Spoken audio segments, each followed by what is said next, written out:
Hi everyone, this is Matthew Jana for Card Runners, and I'm here with the first video in my Quickie series, which is going to be on defending against 3-bets on the button, part 1. So this will be a new Quickie series, and while we're going to have to discuss some stuff before we begin in this video, in the next videos we should be ready to jump right in and start using ranges in Flopzilla almost immediately. So in this series we will discuss how to defend against 3-bets on the button using a variety of different button opening ranges. We want to understand how different opening ranges work so we can best figure out how to exploit them. This will be a heavy post-flop theory-oriented series, but it will not be concerned with the perfect pre-flop range. The best way of understanding the advantages and disadvantages of very tight or very loose ranges is to actually have experience playing with these ranges ourselves. So I'm looking forward to making these videos because I think I'm actually going to learn a lot from making these myself, because there are a lot of really big winners I used to play against that I really don't understand how they were able to make such weird ranges work, whether or not they were calling so wide on the button when middle position or cutoff opened, or whether or not they were calling 3-bet so incredibly wide. So what I want to do is I want to start playing with these ranges and see how they have to defend. And then once I get a better understanding of that, I can see how they were exploiting other people and how I could exploit them sort of better than if I just sort of play my own default game, which might, work well against them if I'm playing really close to optimal and they're not. But I want to see how they were able to exploit other players so effectively and have such big win rates. By analyzing our entire range away from the tables, we get that experience very quickly without risking money. So once again, even though we are going to use a lot of theory post-flop, we're keeping in mind that a lot of these ranges we're going to be using aren't theoretically correct pre-flop most likely. So because of that, we want to think, why are they using these ranges? How can they use these ranges to exploit, the opponents that they're mostly playing against at the stakes they're at? Some recommendations before we begin. If you are a 6-max player, play some heads-up poker if there is a stake you can afford. It is an eye-opening experience for an exploitative 6-max player. And heads up, people regularly open the button 80%. This requires the button to defend against big blind 3-bets incredibly wide. You cannot just ignore your opponent's 3-bets and say, meh, people don't 3-bet enough and only get a few chances to do it even if he's exploiting me. This may be possible if you played rush or play small enough stakes where there are countless regulars, but isn't an option against one specific opponent. So, if you're playing rush and there's an opponent or two that is just exploiting you, or if you're playing, no limit 50 or no limit 100 where there's just dozens and dozens of regulars, if one or two is exploiting you, it's not a big deal. But when you're playing heads up, you're going to keep playing against that same opponent. You cannot just keep folding to him and be like, well, I have enough edges elsewhere where it's not a big deal. You really have to address that problem. After playing heads up, you will not feel like these ranges we're using are so incredibly wide. So, for the vast majority of my poker career, I folded way too much to 3-bets at 1-2. I think that's fine since people don't 3-bet bluff enough in general, but I definitely got in a comfort zone where I was like, it's not a big deal if a few regulars are exploiting me, I'm still winning really good money. I didn't really worry about defending against 3-bets enough. When you play heads up, you will immediately realize how wide you have to defend against 3-bets, and then once you've played heads up and started defending crazy wide, now these really wide ranges that you have to defend in 6-max when you open the button and a blind 3-bets you, those don't seem very wide anymore because you're just used to those super, super wide heads-up ranges. These ranges actually seem reasonable. Whereas if you only play 6-max and you're used to when you open in middle position and get 3-bet from the big blind and you can defend with just such a strong range, that makes your button flatting range seem disproportionately wide when you open the button and get 3-bet. So heads up, I think, will be a really good experience if you can afford to do a little bit of playing with it, and then you can just come back to 6-max and sort of apply what you learned. Necessary theory before we begin. This is all in more detail in my pre-flop theory series, but we're going to go over it really quickly right now.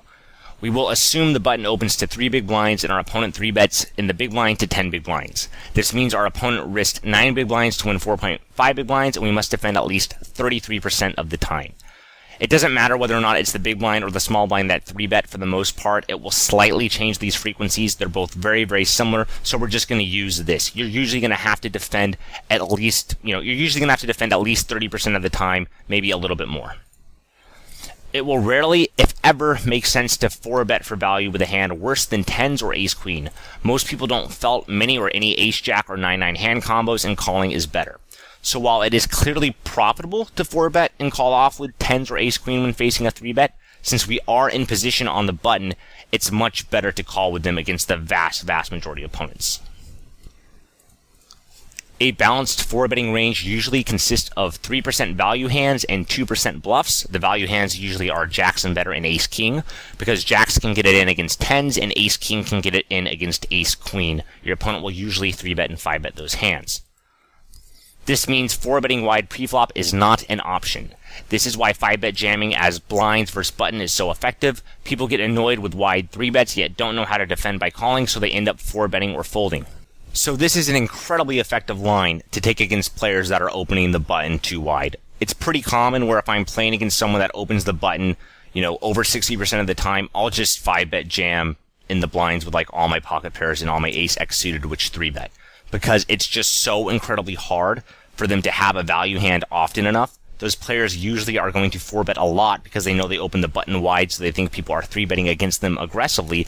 And when you do get called after jamming with ace-x suited or pocket fours or whatever, you usually still have quite a lot of equity. It's really not that bad to get called. I mean, yes, there's a lot of money in the pot, but you're still going to usually have, between 30 and 35% equity, so you're usually doing okay. So this is just a very, very effective exploitative line, and it of course still makes sense to take this line. In theory, you should still randomize some 5-bet bluffs in some positions some of the time, but especially exploitatively, it's a very strong play.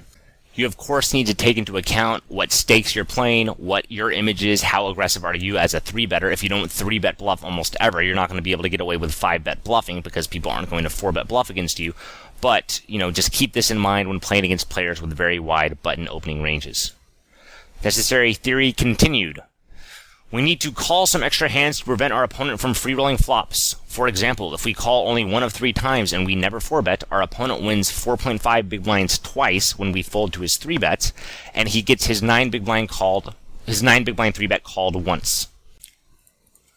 The 2 calls have already paid for the 9 big blind 3-bet, which was called, so he is simply getting to see a free flop. This, of course, should make really simple sense. If he 3-bets 3 times and we fold to him twice, then he already has made 9 big blinds. So when his 9 big blind 3-bet is called, he's obviously unhappy to see his bluff was called, but he's like, I get to see a free flop. Maybe I'll flop a miracle. Maybe I'll get a really good flop to continuation bet where I'll get too many folds. So he's overall, of course, going to make a profit even when he 3-bets any 2 cards because we're not defending enough.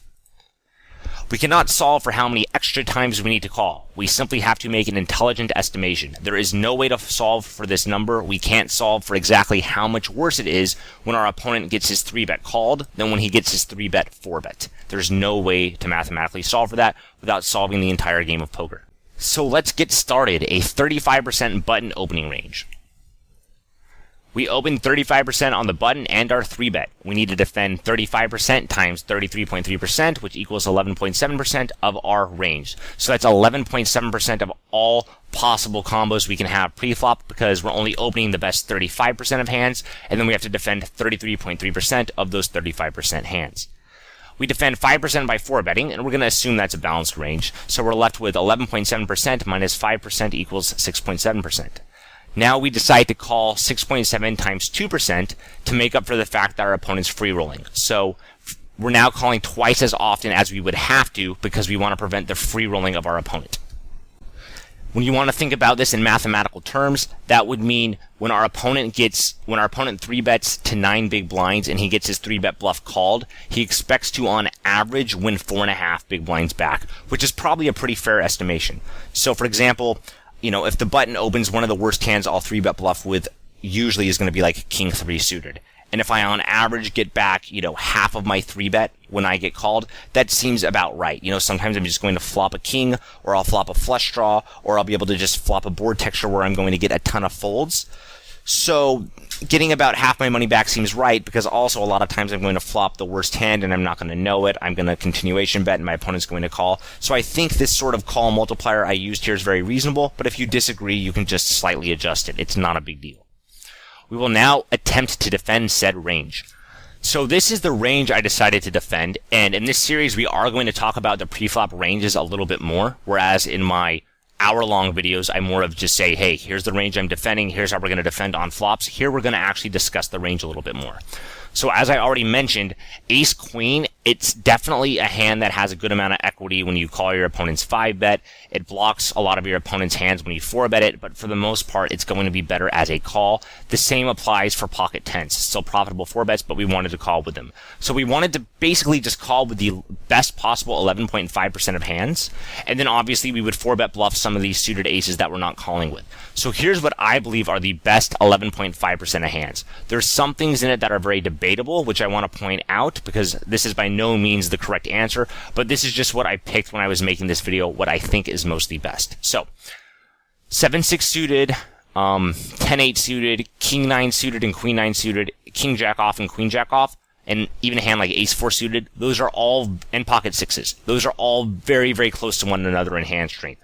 So here, personally, I thought King-9 suited was a little bit better than all these hands I folded, but I don't feel passionately at all about it. I could easily see switching King-9 suited for, 7-6 suited or Ace-4 suited. If you think that's a better hand to defend with, then go ahead and do that. You also want to make sure that the range looks like it will hit a wide variety of board textures, and you want to hit the board textures that are more likely to come. So for example, if we can't hit any king-high board textures, that's going to be a very, very bad thing. Since we 4-bet all of our ace-kings here, it helps to have the King-9 suited. We're going to already hit the queen-high board texture very, very well. And if we miss like a 6-high board texture or a 7-high board texture, while that does suck when the board comes 7-high, it's obviously much, much rarer for the board to come 7-high than the board is going to come, king-high or jack-high. So missing 7-high boards here, it's not ideal, but I think they're rare enough that I'm totally fine with it. So now I really want you to take a moment and think about this range, because when you're doing theory, it's very easy to just, follow the math where you get to a pretty reasonable looking range and not think for a second and ask yourself, am I really defending a range this wide, pre-flop against most players? Because I know from my experience, most players are probably not going to defend against 3-bets unless they have a read that their opponent 3-bets aggressively with hands like King-9 suited, maybe even Ace-10 off or 8-7 suited or Ace-5 suited. Most players like to play quite tight against 3-bets until they know how their opponents play. In addition to that, most people are opening the button much wider than 35%. So you can see how it's very, very effective to 3-bet against people very aggressively until they are going to adjust to you and start defending much wider. And then even when they do start defending wider, they're probably also going to realize it's really hard to defend against good blinds when you're opening like 50% of your hands in the button, because you're just going to have to defend such a weak range. The range is going to be much wider than this when we use a 50 or 60% button opening range. So really take a moment and think about this and ask yourself, how close does this actually look to my range for how I defend against 3-bets most of the time when I am in the button, and how wide am I actually opening the button? Alright, now in future videos, what I want to do is I want to go to randomly generate a flop and then go into detail on what I would do on the flop and a randomly generated turn and a randomly generated river, which is hopefully going to take right around 15 minutes and be a nice little quickie. But here, since we had to do all that introduction stuff, we don't have time for that. So what I'm going to do is I'm going to randomly generate some flops really quickly, and I want to discuss how I think I would defend against them just if I were playing off the top of my head. And then, as I said, in future videos, we'll go into very much detail where we actually count out the right amount of combos. So let's go ahead and get started.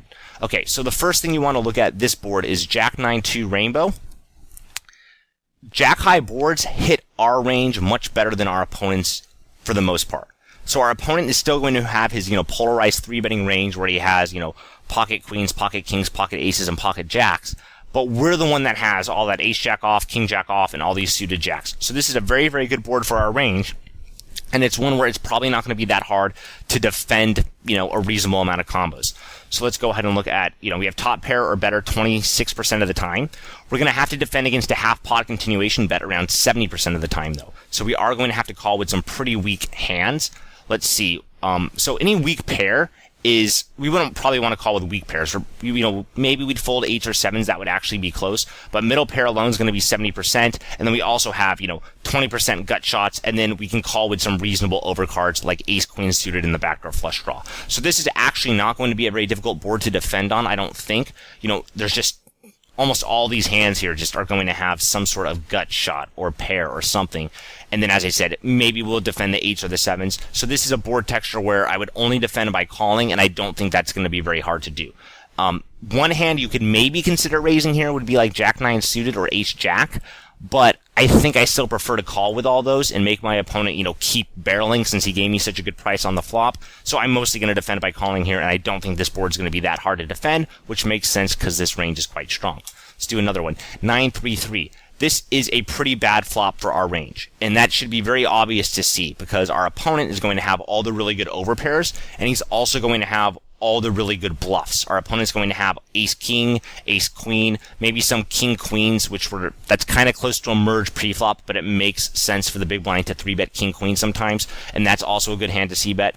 So our opponent's going to have a lot of really good bluffs on this flop, and he's going to have all the nut-type hands. So this is a board which is extremely, extremely hard to defend enough hands on, and also this is a board where being in position really isn't all that valuable. Position, of course, helps, but it's nothing great because for the most part, if our opponent has us beat on the flop, if he has an overpair, he's probably going to have us beat by the river. This isn't a board texture where it's like Jack 8-6 with a flush draw, where the turn card's going to change the strength of hand so much, where being in position is very valuable. So here, our opponent has the better range, and even though we're in position here, position isn't nearly as valuable as it usually is. So this is a board texture where I'm certainly not going to be able to defend enough, even with this very strong range, and I would just say we got very, very unlucky to get this flop. It's pretty exceptionally rare to get like a 9-high board that pairs threes, so we don't have almost any sets here or just nothing. It's just an awful board. We're going to have to fold too much.